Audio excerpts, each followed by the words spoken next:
Corn they रे दीम corn they रे दीम corn they रे दी अरे दीम कर्न दे दे रे दीम कर्न। नमस्कार, उज्यालो 90 नेटवर्कको कार्यक्रम श्रुति सम्वेकबाट प्राविधिक साथी सशिन्द्र गौतमसँगै अच्युत घिमिरेको स्वागत छ।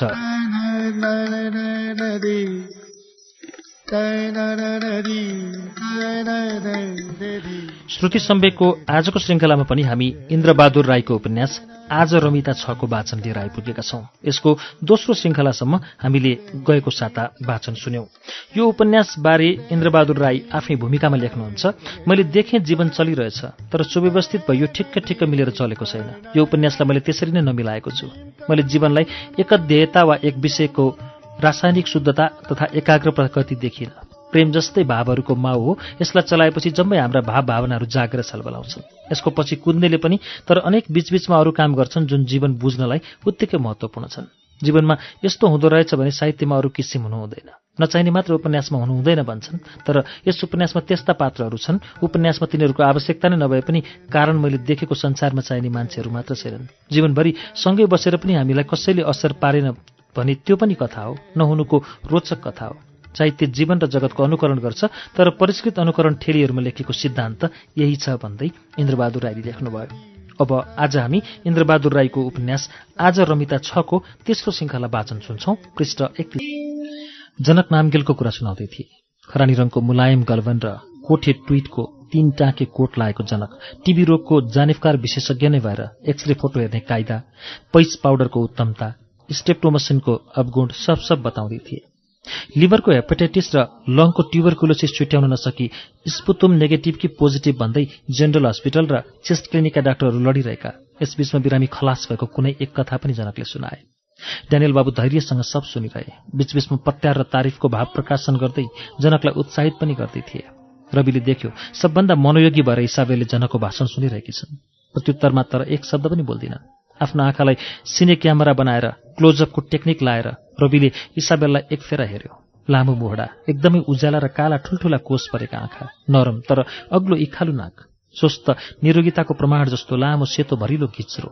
सेतो घिच्रोमा घुच्चुक्नेरका थुप्रै केसहरू घुम्रिएर बसिरहेका। रविलाई हेर्न नहुने केही हेरे जस्तो लाग्यो।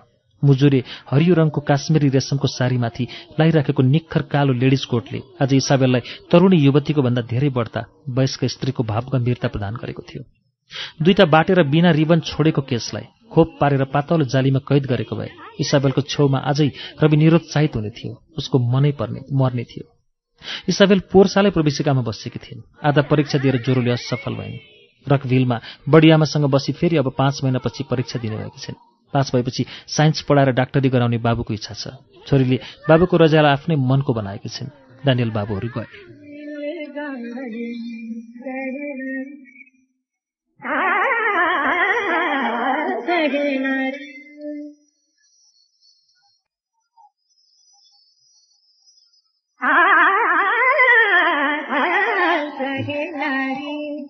कोठामा रवि एक्लै छक्क परेर बसेको छ। आफूलाई उत्तेजित र हर्षित भएको अनुभव गर्यो। उठेर झ्याल नखोली पर्दा हटाएर बाहिर चियायो। कोही देखेन। परसम्म पुर्याई फर्किरहेका जनकलाई देखेर रवि भान्सा कोठातिर पस्यो। भान्सा कोठामा सीता, बाबुनी, दिव्या सब थिए, तर रवि पस्नासाथ कसैले केही बोलेनन्। रवि निस्केर आयो। एकछिनमा आइपुग्यो पार्थिव। इसाबेल बाबुसँग त्यही घरमै आएको कुरा एक सासमा रविले बतायो।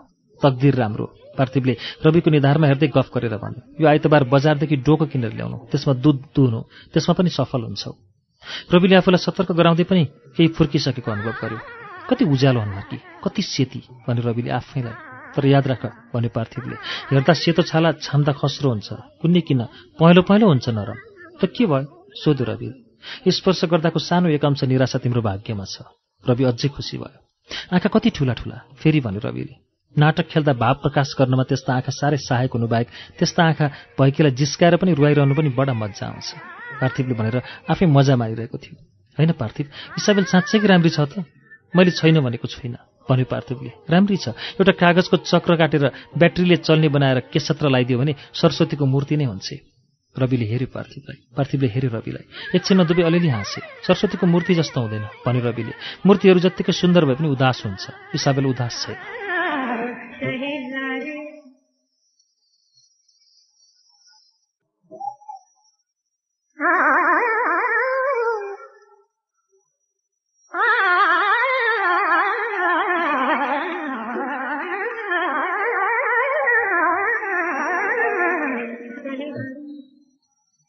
आई सी अङ्ग्रेजीमा उच्च स्वरमा भन्यो पार्थिवले। तिमी साँच्चै नै प्रेममा छौ? अङ्ग्रेजीमा जवाफ दियो। रविले सोध्यो, now do you advise me to what?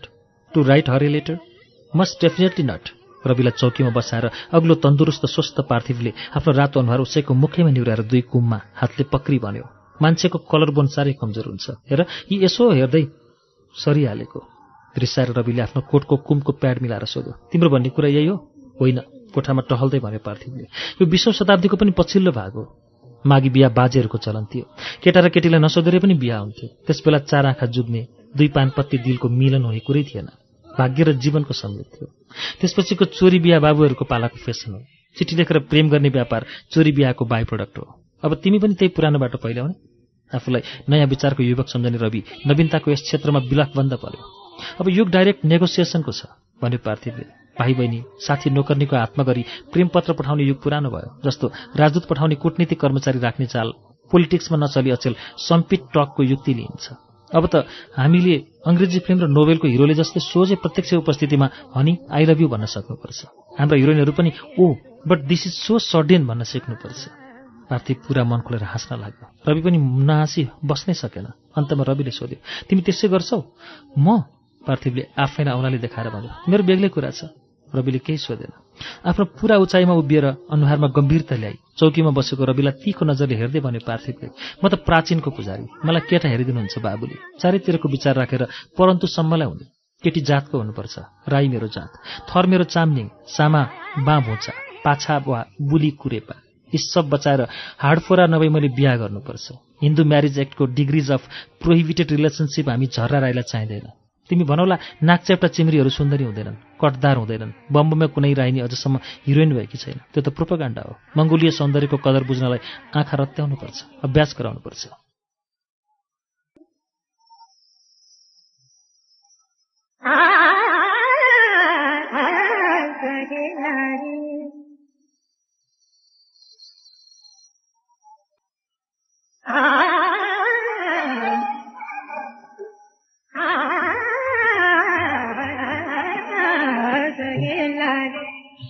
पार्थिवले कति कुरा साँचो मनले भनेको, कति चाहिँ बित्थामा जोडेको रविले थाहा पाउन सकेन।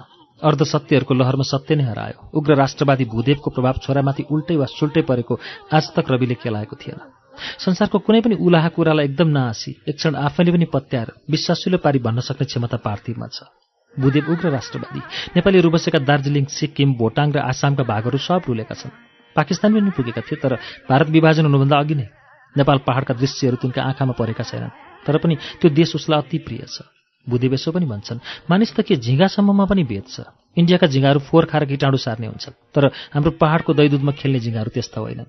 तपाईँले आफूमा भएका दुर्गुणहरू कसैमा पनि देख्नुभयो भने उसप्रति सहानुभूति हुनुपर्ने हो, तर मनमा नै थाहा नभए तपाईँ उसलाई घृणा गर्न लाग्नुहुनेछ। तपाईँमा नभएका दुर्गुणहरूमा देख्नुभयो भने बरु त्यसलाई दया गर्नुहुनेछ। मानव मन यस्तै छ। रविले तर आफूमा भएकै 1-2 गुण पार्थिवमा पनि देखेर उसलाई प्रेम गर्दछ। औ आफूमा नभएका गुणहरू भूदेव बाबुमा देखेर रवि उनलाई सम्मान र श्रद्धा गर्दछ।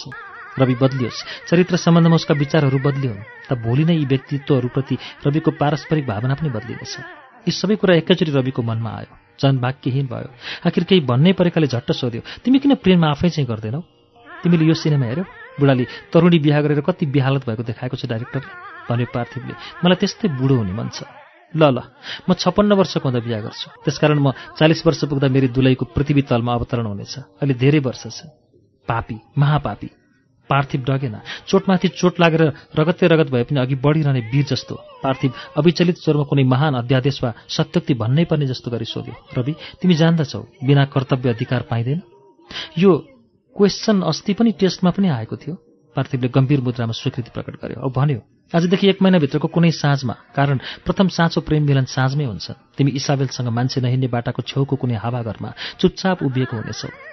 तिमीलाई दुवै जस्तो कि बोल्नै डराइरहेका छौ। इसाबेलका दुवै कानमाथिका कैला केसहरू छरिएका छन्। बिचरी केस मिलाउन चाहन्छन्, तर तिम्रो लाजले उसको हात उठ्दैन। त्यति बेला तिम्रो कर्तव्य के हुन्छ? तिम्रो कर्तव्य हुन्छ साहसपूर्वक छरिएका केस तिमीले मिलाइदिनु। त्यो कर्तव्य पूरा गरेपछि तिम्रो इसाबेललाई मै खाने अधिकार हुन्छ।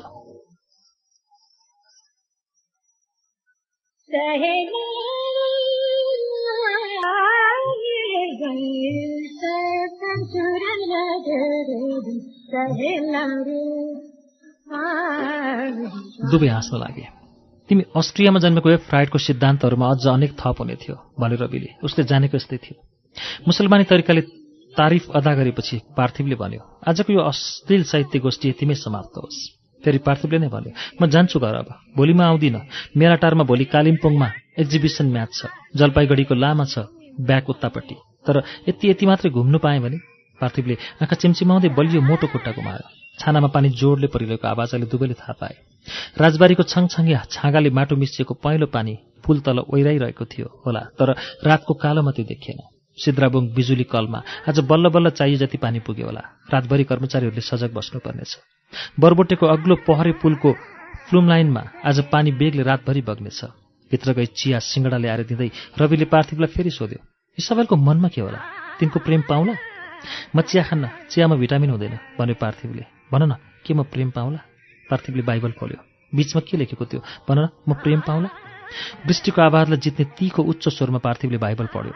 9 म तिमीलाई भन्दछु, माग अनि यो तिमीलाई दिनेछन्, खोज अनि तिमीले त्यो पाउनेछौ, ढकढकाऊ अनि त्यो तिमीलाई खोलिनेछ। 10 कारण प्रत्येकलाई जसले माग्दछ, खोज्दछ, पाउँदछ र उसले ढकढकाउँछ, उसका निम्ति खोलिन्छ। रविले भन्यो, जरुर इसाबेलले त्यो पढेकी हुनुपर्छ।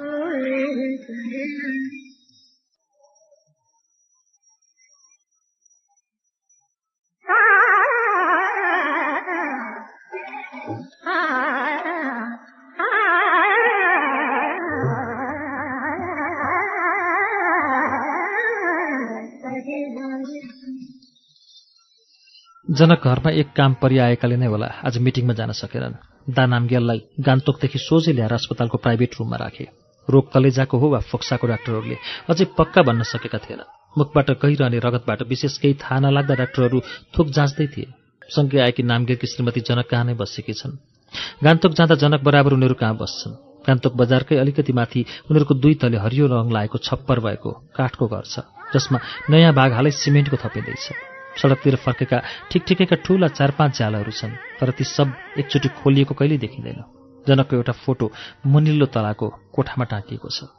नक्सामा भन्दा मान्छे नै राम्रो हो तपाईँ त, जनकलाई नामगिरकी श्रीमतीले भन्छन्। श्रीमती कान्छी हुन्, जेठी स्वास्नी लासाकी, काजीकी छोरी उनले। जेठीपट्टिका खर्सान भिक्टोरिया स्कुलमा पढिरहेका 2 छोरा छन्। तिब्बतसँग व्यापार गर्छन् नामगेल।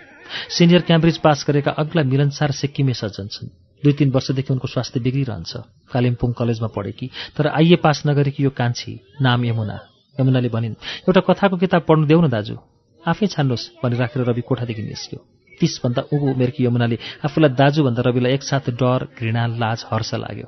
यो हिजोको कुरा, कथाको किताब होइन। त्यहाँ भेटाएर अल्बम लगेछन्। आज फेरि त्यहाँ अल्बम झिकेर यमुना सीता र बाबुनीसँग हेर्दै बात मार्न लागेकी छन्। अल्बमको प्रत्येक अनुहारलाई यमुना सिनेमाका एक्टर एक्ट्रेससित सँग दाँच्छिन्। अंग्रेजी फिल्मको हिरोहरूको नाम आफ्नै गाउँलेहरूको जस्तो यमुनालाई थाहा छ। दिदी ताजमहल पनि पुग्नु भएछ नि बेनासँग, कहिले ह? फोटो देखाउँदै सोधिन् यमुना। 6-7 साल भयो भनेर सीताले उत्तर गरेकालाई सुन्दै नसुनाई यमुनाले भनिन्, म त साउथ गएकी छैन हो, मलाई त मद्रासीहरू साह्रो मनपर्छ। सीताले बाबुनीलाई हेरिन्। बाबुनी त उदास थिइन्। एमके कामदेखि सस्पेन्ड भएको थियो। बिहान बाबुनीको एमकेसँग सानो बाजाबाज पनि भयो। मलाई फेरि ट्रान्सफर यति छिट्टै किन गर्छ? म जाँदै जान्न, बरु छोडिदिन्छु यस्तो नोकरी, लात मारो त्यस्तो नोकरी। एमकेले कराएको थियो। यमुनाले फेरि आश्चर्य मान्दै सोधिन्, के राम्री हो? को ह? सीता र बाबुनी दुवैले हेरे। इसाबेलको नक्सा थियो। अलिक र खिचाइको तारिफ पनि हो। कुनै किन अहिले बाबुनीले त्यसो भनिन्। एकछिनमा घरभरि जनक, दिव्या, रविका 2 जना साथीहरू सब आइपुगेका थिए। यमुनाले बाबुनीको सानो छोरालाई छोरीको जामा लगाइदिएर नचाउन खोज्दै थिइन्। नानी नमानेर रुँदै थियो, तर बाबुनीले केही नभनी त्यसै बसेकी थिइन्।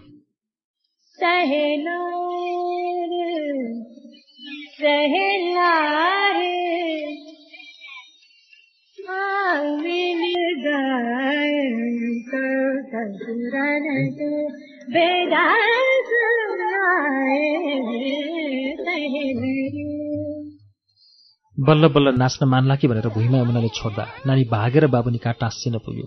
थुत्त पक्रेर यमुनाले नानीलाई मै खाँदै खाँदै बाहिर लाग्यो। किन त्यस्तो अत्याचार गरेको त्यो नानीलाई? रविले बाबुनीलाई रिसायो। यमुना फेरि अग्लो एडी बजाउँदै भित्र पसिन्। जनकलाई हेर्दै सोधिन्, आज इङ्ग्लिस फिल्म के छ? जाउँ है ल बेना? तपाईँ बहिनी अस्पताल नजाने, सिनेमा जाने? छक्क परि केही रिसाई सोधिन् सीताले। ऊ दिदी पनि जाने अरे, यमुनाले भनिन् जनकलाई। सीताले जनकको अनुहारदेखि नजर भुइँमा झारिन्। अब बाबुनीलाई हेरिन्। हामी अङ्ग्रेजी हेर्दैनौँ, हिन्दी खाली हेर्छौँ, बुझ्दैनौँ पनि अङ्ग्रेजी। पत्नीको समर्थनमा आए हाँस्दा जनकले पनि भने, म पनि बुझ्दिनँ अङ्ग्रेजी फिल्म, झन् वेस्टर्न त के? घाँटीभित्र बात गर्छ र बित्थामा झगडा गर्छ। किन हो, के कारण, कुन रिसमा? बुझ्दिनँ म त। यमुनाको कालो आँखा पारेर सबैलाई हेरे। अस्पताल जानुपर्छ भरे, जनकले भने। फेरि यहाँ भूदेव आउँछ सल्लाह गर्न। घडी हेरेर, खै रत्नबहादुर अझै आएन? रविले बिस्तारो भन्यो। आउनुपर्ने। यमुनाले आफूलाई सबबाट तिरस्कृत अनुभव गरे। बिचरा मेरो लोग्ने भनिन् यमुनाले। आफै पहेँलो भएको छ। जान्छु हो, म त जानु पर्यो। त्यो डाक्टरले मलाई पस्न दिन कोठामा भने म त बेसरी बाँच्छु पो। सबै यमुनालाई हेरिरहेका थिए। तिनले ठूलो च्याप्टो बुट्टी बाग एकपल्ट चेन तानेर खोलेर भित्र हेरेर फेरि बन्द गरिन्। निकालेको सानो सेतो रुमाल मुठीमा पक्री बेगसँग बाहिर निस्के।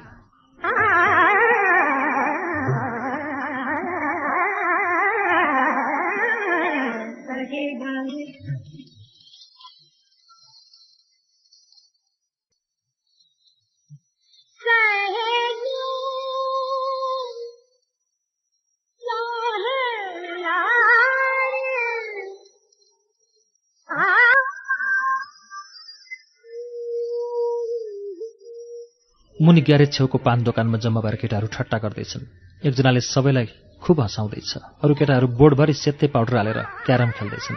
माइलाले हँसाउँदै बताउँदै थियो कसरी मातेको बेलामा लास परिन्जेल साथीहरूले त्यसलाई कुटेको थियो र नालीमा हालिराख्दा नालीमा बगेर आएको मैला पानीले बौरिएको थियो। माइलाको कुरा त्यति मात्रै, तर भन्ने ढङ्ग साह्रै स्वादिलो थियो। सुन्ने सबै हाँस्थे। जनक आफूले थाहै नपाई कति बेरदेखि तिनीहरूको गफ मन लाएर सुन्न लागिसकेका रहेछन्। मनमा तर्क, द्वन्द्व र दुविधाहरू धेरै आएकाले त्यस्तै भयो। बिचका कुराहरूमा पनि मन लाएर सुन्न लागिएछ। क्यारम खेल्नेहरूमा ठूलो आवाज हाँसेको र चुकचुकाएको उठ्यो। लद्दु लुइले खेलमा नील बचाएछ। आज बाँचेर बाली गयो, माइलाले टिप्पणी गर्यो। माइलाको नेपाली आफ्नै छ। फुटबल हान्नलाई ऊ घोच घोच भन्दै कराउँछ। खानुलाई भन्छ बोक्नु। कुमारले नानीको आमा बिहा गरेर नानीहरू सब ल्याउँदा खोगी नै ल्याएछ भन्यो। नील दिन नपाउँदा क्यामेरामा मजे हराई खेल उठ्यो औ बाइस्कोपको गीत सुसेल्दै केटाहरू मोमो दोकानतिर पसे। जनकलाई अचेल क्षण त्यसै विरक्ति लाग्छ। केही गरौँ लाग्छ। धेरै काम गर्छन् पनि, तर गर्दा गर्दै खेलाँची लाग्न थाल्छ। शरीर, मन, आत्मा र अरू पनि उसँग जे छन् सब लाएर गर्नुपर्ने कठिन काम गरौँ भन्ने लाग्छ। जनकले म्युनिसिपलको कमिसनरी पनि राम्ररी गर्न छोडेका छन्। मिटिङको तारिकसम्म थाहा हुँदैन उसलाई। अरू कमिसनर साथीहरूले सम्झाए मात्र तिनी चेम्बरमा उपस्थित हुन्छन्। हलुको निलोमा मसिना सेता धर्काहरू भएको खुकुलो कमिज लाएका जनकलाई रविले कोठाभित्र ऐनादेखि माया गरेर हेरिराखेको थियो। रवि बोलाए जनकले। ज्यू। रवि बाबुको छेउमा आयो। जनकले आफ्ना अहिले तक मनमा भएका सबै कुरा चलिरहेका आँखा उठाएर रविलाई हेरे। रत्नबहादुरलाई ठिक आजै आउनु भन्यो के तिमीले? आएन त? आउँछु, छत्रमानसँगै आउँछु भनेको थियो। जनकले त्यति मात्रै सोधे। रवि त्यत्तिकै उभिरह्यो। भित्रबाट सीताले चिया खान डाकिन्। जनक गए। पछि रवि पनि पस्यो। अलैँची बेचेर मात्रै जान्छु भन्दै थियो अरे भनिन् सीताले। त्यसै गरोस् न। त्यसरी अलैँची रिसाए जनक। रत्नबहादुरले पटक पटक गरी लगेको हिसाब निकै पुगेको थियो। खर्खेत लेखाएको छ जनकसँग। त्यो लिएर आफ्नो खेत समेत गाबी एक चक्ला पारी नै निकै दाममा बेच्ने जनकको विचार छ। विचार छ कि बेच्नै परेको छ। आफूमाथि नै नालिस आउन लागेको छ।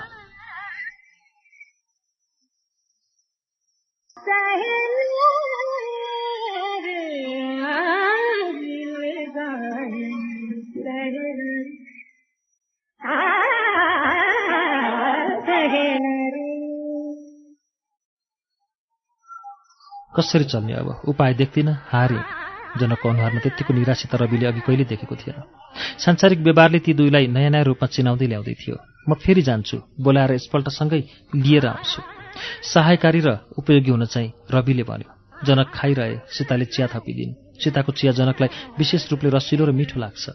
आफै सीता नुन चिनी दुवै मिसाएर चहकिलो स्वादको चिया खान्छन्। तर जनकलाई चिनी मात्रको कडा चिया, रङको बाक्लो दुधको मोटो चिया चाहिन्छ। आफ्नो बानी परेको छुट्टै नेपाली बटुको भरि मानव त्यही चियासँग प्रोत्साहन पिएर जनकले भने, जानु पर्दैन, जरुरत छैन, म गर्छु। पछिल्ला 2 शब्दमा जनकको दृढता बढ्यो। रवि पनि आत्मविश्वासी छ। त्यो आत्मविश्वास तर कलेजमा पढिरहेका विद्यार्थी युवकहरूको जस्तो आफ्नो निर्दोषत्व र संसारको अनभिज्ञताले बनेको छ। हो त्यसको जाँच हुँदैछ। जनकको आत्मविश्वास चाहिँ आफ्नो योग्यता र संसारको दुर्बलता चिनेर बनेको छ। जनकको दृढताले रविलाई हर्ष लाग्यो। समस्या हल भएको जस्तो छ्याङ्ग उज्यालो लाग्यो।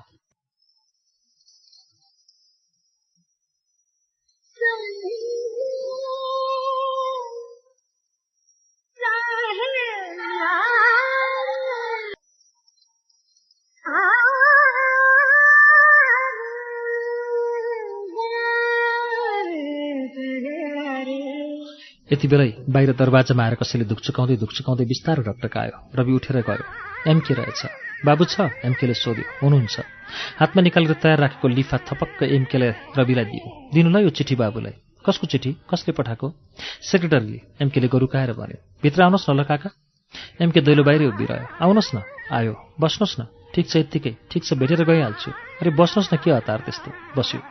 चिठीमा भूदेवले जनकलाई लेखेका थिए, सभा राम्ररी भयो, जम्मै प्रस्तावहरू पास गरिए, अब अरू सल्लाह गर्नलाई चाहिँ चाँडै भेट गर्नु। मिटिङमा को आएको थियो सोधे जनकले। एमकेले 2-4 नाम दियो। ज्यादालाई एमके चिन्दैन थियो। कसले बोल्यो? भूदेव बाहेक अरू कसैले बोलेन रहेछ। खालि बात मात्रै गरेछन्। नोकरी, व्यापार, जमिनका सुविधाहरू मागेर ज्यादा जस्ता कुराहरू थिए। नेपालदेखि प्रतिवर्ष दार्जिलिङ आसाममा बस्न आएका नेपालीहरूको विषयमा पनि प्रस्ताव थियो। भूदेवले भने। अरे पछि जनकले सुन्यो।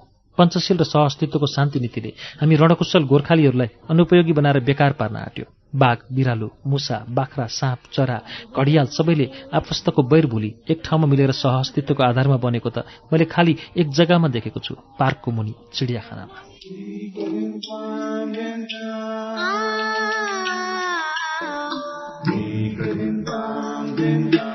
कार्यक्रम श्रुति सम्वेकमा अहिले हामीले सुनिरहेको वाचन इन्द्रबहादुर राईको उपन्यास आज रमिता 6 को वाचन हो। यसको बाँकी अंश केही बेरमा वाचन हुनेछ। उज्यालो सुन्दै गर्नुहुन्न।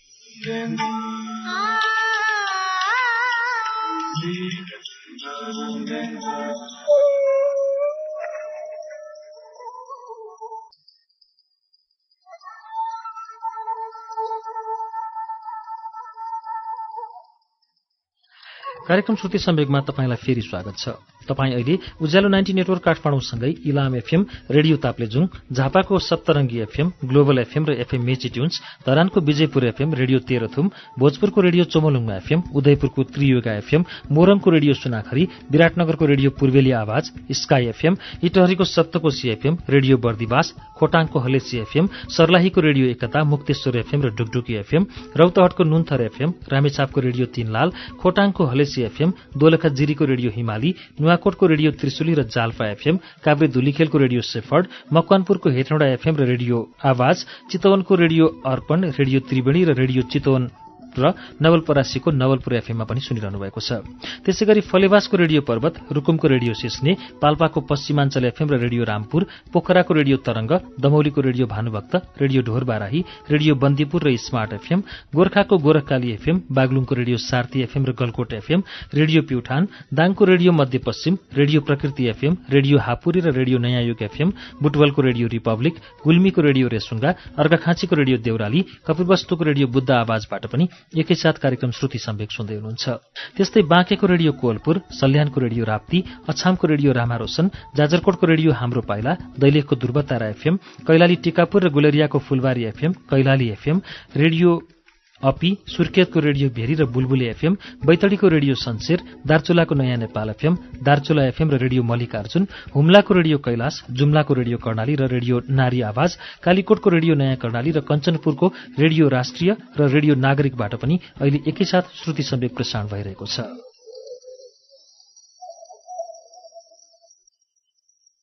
श्रुति सम्वेकमा हामी आज इन्द्रबहादुर राईको उपन्यास आज रमिता 6 को वाचन सुनिरहेका छौं। अब यसको बाँकी अंश वाचन सुनौं।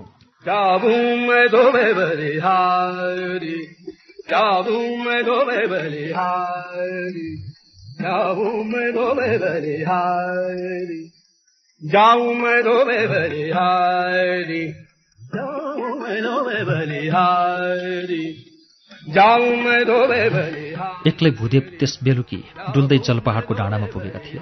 काँड उडाएर पठाए आधा मिनट पनि नलाग्ने दूरीमा दार्जिलिङ शहर आँखा अघिल्तिर फिंजिएको छ। उत्तरतिरको लम्तीमा सिंहमारी पाखाका काठका ससाना राता हरिया घरहरू देखिन्छन्। तलतिर जेल खान्छ जसको मास्तिरबाट टटमैल घिर्लिङका जोडीतार उँधै उँधो गएका देखिन्छन्। क्यापिटलको 4 आँखे टाउकोमा 6 बज्न लागेको छ। त्यसका वरिपरि छन् दार्जिलिङका फेसनदार घरहरू र अफिसहरू। चौरस्ताको गोल त्यही होला भनेर यहाँदेखि अन्दाज लाउन सकिन्छ, तर खोज्दा खोज्दै राजभवनको नीलो गुम्बज आँखामा पर्छ। बीचमा चोक बजार छ जहाँ मानिसका असंख्य काला टिकाहरू चलमल गरिरहेछन्, हिँडिरहेछन्। यी सबभन्दा पारी धुमिल दुरस्त फालेलुङ र सन्तकपु डाँडाका लहरहरू छन्। त्यसको पृष्ठभूमिमा उज्जवल हिमालय आज झन् सेतो र आकर्षक छ। यतातिर रातको छाया पर्दै आउँदा पनि त्यहाँ मध्य दिनको चाहिँ उज्यालो देखिन्छ। हिमालयको सेतो विस्मृति लमाई र श्रद्धेय उच्चतामा कुनाकुनी परेर चोटा कोठा बने जान्छन्, जहाँबाट पहाडी टिस्टा र रङ्गीतहरू निस्कन्छन्। हामीलाई गङ्गाभन्दा टिस्टा महान र पवित्र हो भन्ने भावना हेर्दा हेर्दै भूदेवको मनमा आयो।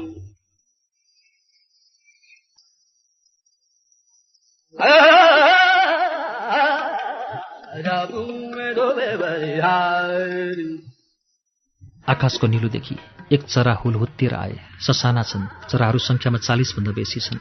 एक जातिका ती चराहरू बथानमा उड्छिन्, घुम्छन्। बथानदेखि पृथक कुनै एकको अस्तित्व छैन।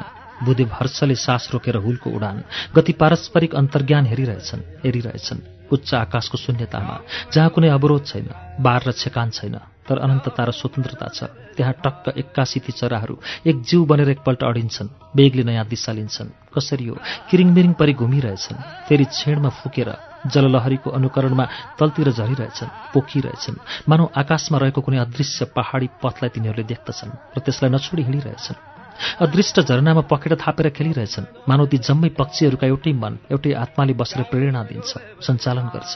उनीहरूको अनेक चाल, उडाइ र गति एउटै संयुक्त प्राणको जीवन हो। चराहरूले एकसाथ बसेर सिक्रो रुखको कालो हाँगालाई जम्मै छोप्यो। पलक मारेर आँखा खोल्दा फेरि ती जम्मै त्यहाँ थिएनन्। बुधेवले चारैतिर खोजे, ती कहीँ देखिएनन्।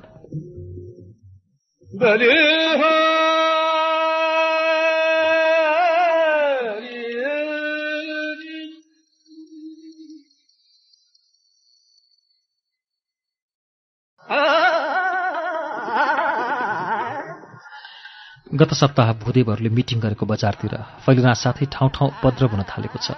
अफिसमा यस्तो खबर घरिघरि आउन थाल्यो औ भूदेव छक्क परे। लेबुङबाट आएको ठूलो पल्टने गाडीमा पनि केटाहरूले ढुङ्गा हानेछन्। एकजना पक्राउ पनि पर्यो। त्यसको भोलिपल्ट फेरि उँधोबाट आएको एउटा ल्यान्ड रोभर रोकेर एउटा बङ्गालीको चस्मा भाँचिदिएछन्, बाकसहरू फ्याँकिदिएछन्। भूदेव दौडेर तुरुन्त पुगे, तर त्यहाँ जम्मा भएर त्यही विषयमा बात गरिरहेका अरू मानिसहरू बाहेक कसैलाई भेटेनन्। बेलुकीतिर फेरि खबर आयो, दोरङ्गा बजारको कैयाँको दोकानभित्र 2-4 केटाहरूले ढुङ्गा हानेर ऐना फुटाएर दोकानेलाई पनि कुटेछन्। भूदेव पुग्दा मानिसहरूको भिड थियो। दोकानहरू सब बन्द। केटाहरूलाई पुलिसले थाना पुर्याइसकेका थिए। थानामा ओसी साहेबले तपाईँलाई बोलाउनु भएको छ। सादा पोसाक लगाएको एउटा दुब्लो पुलिसले भूदेवलाई भन्यो। थाना पुगेपछि म फर्कन पाउँदिनँ, भूदेवले बुझे। फेरि त्यहाँदेखि भाग्न उचित पनि भूदेवले देखेनन्। निश्चय नै पक्राउको वारेन्ट लिएर आएका अरू पुलिसहरू पनि तिनले वरिपरि देखे। थुप्रै मानिसहरू चोकदेखि थानातिर जान थाले, गइरहेका थिए। फेरि उत्तिकै मानिसहरू फर्किरहेका थिए। कसैले भन्दै थिए 144 धारा लागेको छ। चोकका दोकानहरू पनि जराकजुरुक उठे। आधा घण्टाभित्रमा भूदेवको छुटकाराको माग गरेर पोस्टरहरू निस्कियो। रात परेपछि अरू केही भएन। गरीब की इच्छा पूरा कर दो, गरीब की इच्छा पूरा कर दो, तुम तो गरीब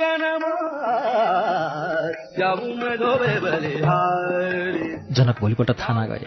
डालीदेखि आएका पुलिसहरू थाना जाने बाटोमा लहर लागेर उभिएका थिए। मानिसहरू त्यत्तिकै छन्। कलेजका केटाहरू पनि आज छेउमा भेला भएर नारा लाउँदै थिए। केटीहरू भने थिएनन्। जनक सरासर थानाभित्र पसे। हाजतको एक कोठामा 5-6 जना केटाहरू बन्द थिए। जनकलाई देखेर तिनीहरू सबै चङ्गिला भए। अघिसम्म ती मध्येका कतिजना बाहिरकाहरूलाई हामी डराएका छैनौँ भन्ने देखाउनलाई होला धुमधाम सिनेमाको गीत जोड-जोडले गाउँदै थिए। सुन्ने मानिसहरूलाई लाज लागिसकेको थियो। थुनिएका ती केटाहरूमा एकजनालाई मात्रै जनकले चिने। अहिले हुल झन बढेर आयो। पुलिसका अफिसरहरू भिड भएको ठाउँमा आउँदै जाँदै हेर्दै गर्न थाले। तिनीहरूले खुला बनाएको पुलिसको लहरदेखि छिरेर गई 1-2 जना मानिसहरू थानाभित्र चियाउन पुगे। हेर्दा हेर्दै 30-40 जनाको एउटा सानो बेग्लै झुण्ड थानाको दैलोसम्म आइपुग्यो। एउटा इन्सपेक्टरले आएर लहर बसेको पुलिसको हवलदारको कानमा केही भन्यो। सबै पुलिसहरू त्यहीँबाट हटेर गए औ थानाको दैलोमा 2-2 को लहर लागेर उभिए। पुलिसहरू गएपछि त्यहाँको अहिले ठूलो भइसकेको भिड जित भए चाहिँ कराउँदै दैलाको सानो झुण्डमा मिसिन पुग्यो। त्यही हुलमुल बीचमा नारा मच्चिन थाल्यो। एकछिनमा भित्रबाट जनक निस्के। तिनले भिडमा हेरे और चिनेका 4-5 मानिसलाई बोलाएर थानाभित्र लगे। अब छोड्छ, अब छोड्ने रहेछ भन्ने काने खबर हुलमा तरङ्ग चाहिँ फैलियो। झन् जोडले नारा लाग्न थाल्यो।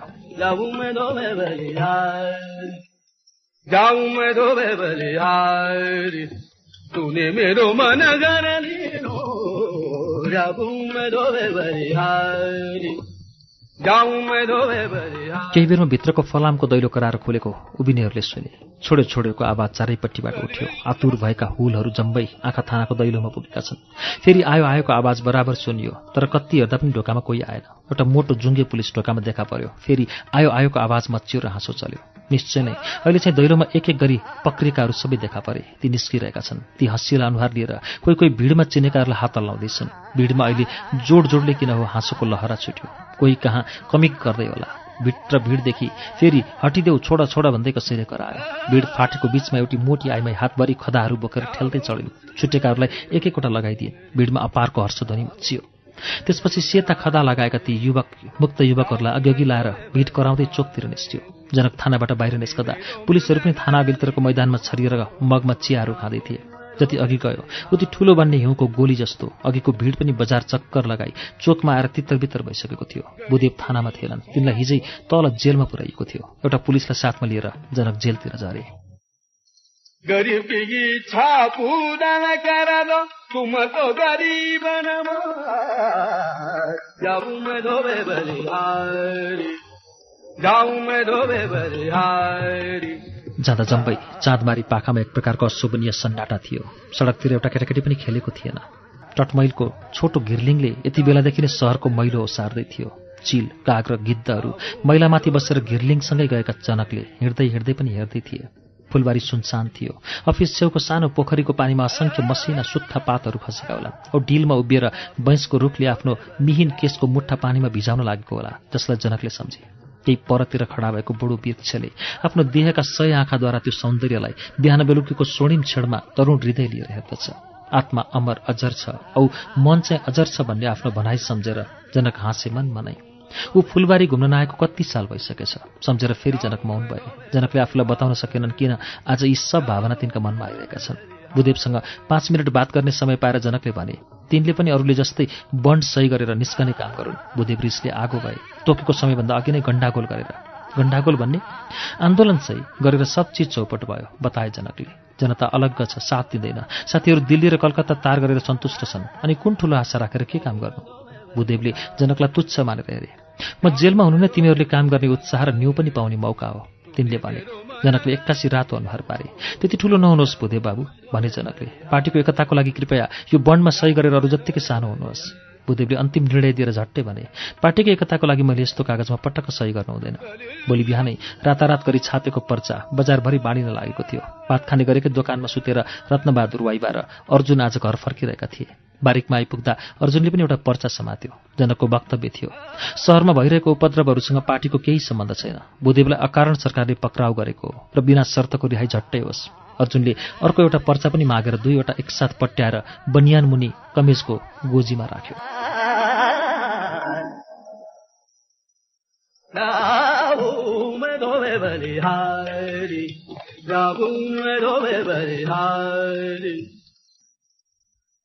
सत्यताको ज्योतिले एकाग्र रिजु रेखाको पथमा यात्रा गर्दैन। अनेक पूर्वाग्रह र स्वार्थको आकर्षण क्षेत्रबाट भएर जानुपर्दा यसलाई किञ्चित विपद हुनु र बाङ्गिनुपर्छ। प्रष्ट र निश्चित रूपमा जनक र बुदेवको बाटो त्यसै दिन फारिएको थियो। दुवैले त्यस घटनामाथि निष्पक्षता साथ विचार गरे। दुवै सत्यतालाई आफ्नो पक्षमा देखे। यति हो कि जनक आफ्नो समर्थन नियम कानूनका लिखित पृष्ठहरूमा खोज्थे, तर बुदेव भइसकेका र हुनुपर्ने घटनामाथि। स्थापित घटनालाई बुदेवले यसरी जुन अपूर्व तौरले स्वीकार गरे, जनक अझै राम्ररी बुझ्दैन। आन्दोलन त्यसै सेलाएर गयो, फासफुस भयो। महिना दिन जतिपछि बुदेव पनि छोडिए। तिनी फेरि निरन्तर अफिस धाउन थालेका छन्। दिनहु अफिस आउने एक प्रकार सानो सहरमा दैनिक राजनीति गर्नु बराबर हो। जनक बुदेव दुवै सँगसँगै पार्टीमा देखिन्छन्, तर अबका ती दुई बीचको सम्बन्ध एउटै पुस्तकभित्रको पृष्ठ 1 र 100 को जस्तो। जनक बाहिरको राजनीतिलाई घरमा ल्याउँदैनन्, सडकमै छोडिराखेर घरमा आउँछन्। घरको ढल्न लागेको गाह्रो थाम्न, कोपिला फूलहरूलाई हुर्कने अवकाश दिलाउनमै मनको तिनको विशेष चिन्ता छ। यस र कीर्तिको लोभ छैन भन्नु सरासर झुट लेख्नु हो। कीर्तिको विषयमा जनक भन्छन्, मेरो स्मारकमा केवल जनक नाम प्रशस्त होस्, अरू लेख्न नपरोस्। यसको विषयमा तिनी भन्छन्, यस तपाईँको छोरानाति जस्तो हो, यसले बुढेसकालमा तपाईँको शरीर र मनलाई पाल्दछ। जनकको यसरी अत्यन्त भौतिकवादी र यसै जीवनको छ। जनकको अभ्यन्तरमा एउटै भएछ, समाजमा उसको स्थिति र मर्यादा नझरोस् भन्ने। ज्यादा चढ्न उनी डर्दछन्, कहीँ पतन 3 गुणा बढ्ता नहोस् भनेर। कहिलेकै जनक गम्दछन्, उसको यो मानसिक भय उसको ढल्कदो उमेरको प्रतिफल हो कि? जनक आफै जान्दछन्, उमेरसँग त्यसको भय कति पनि सम्बन्ध छैन।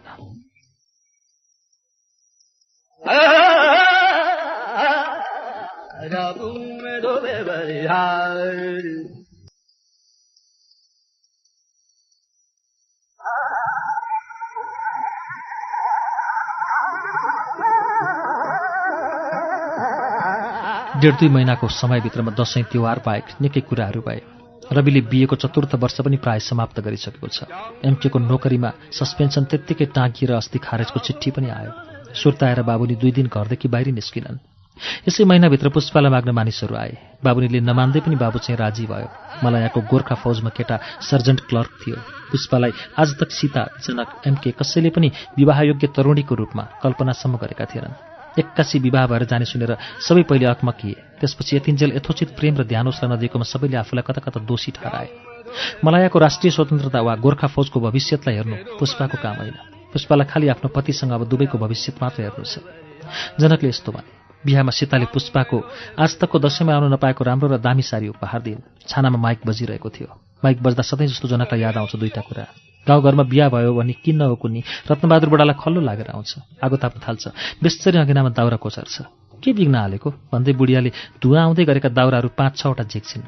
आगो जलेर ज्वाला लप्कन थालेपछि अलिक पछि भागेर रत्नबहादुरले भन्छ, अचेलको बिहा के बिहा, छ्या 10 रुपियाँको माइक धुरीमा झुन्डायो, रातभरि ट्याँ बजायो, आउने जानेलाई थाल थापेर बस्छ, तर खानापिना छैन। 2 कागज जस्तो पातलो पुरी र इस्कुसको जरा। उहिले जस्तो कहिले हुन्थ्यो त अचेल? तर्खली र इखालु बुढियाले सहमति प्रकट गर्छिन्।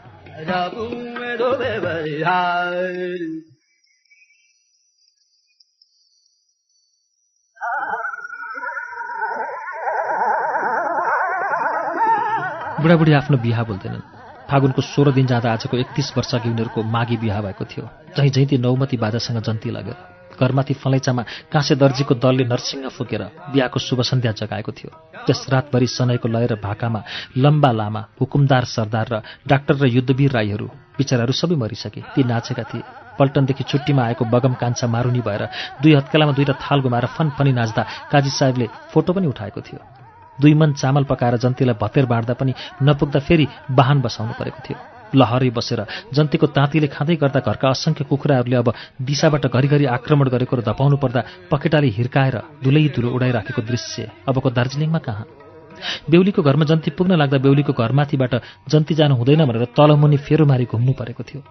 जन्ती पर्चनालाई टपरामा रातो दही चामल लिएर बसेका उतापट्टिका आइमाई र केटीहरूले देखि बेहुलाको जन्ती चम्किएर कराउन थालेको थियो। हाम्रो बेहुला कस्तो, चामलको बस्ता जस्तो, पिरती जोड्दैन, जोडेपछि तोड्दैन, पक्रेपछि छोड्दैन, कराउ न, बेहुलाले चम्काउँदै थियो।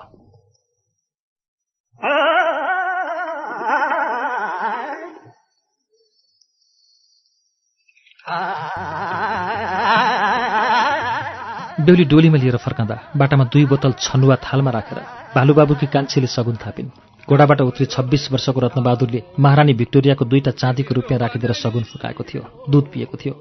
फेरि यमुना रुन्थिन्। बिहाको माइक कहीँ बजिहाल्यो भने त्यति बेला कि गुरुमा यमुना क्लासैमा केटीहरूकै सामने रुन्थिन्। बिहाको माइक बजाइसँगै उसको कुनै कारुणिक वियोगको स्मृति होला, अधुरो प्रेमको अध्याय होला भन्ने सबैको मनमा पार्नलाई यमुना इकेजिबिनिस्ट नम्बर 1। अर्को घटना, अजय दास त्यहाँदेखि सरेर कचहरी छेउ कतातिर गयो। पाइएभरिको हाउस एलाउन्सले त्यहाँको खजाना तिर्न पुगेन रे।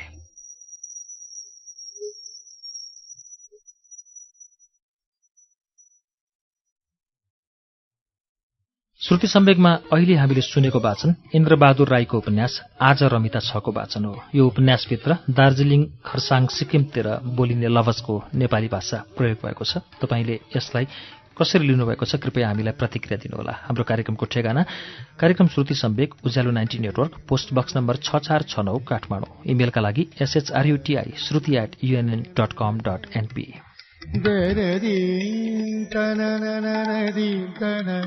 हवस् त, अर्को साता आज रमिता 6 को 4औं श्रृङ्खला लिएर आउनेछौँ। त्यसअघि शुक्रबारको श्रृङ्खलामा लिखेको वाचन हुने नै छ। तबसम्मका लागि प्राविधिक साथी सशिन्द्र गौतम र म अच्युत घिमिरे बिदा चाहन्छौँ। शुभरात्रि।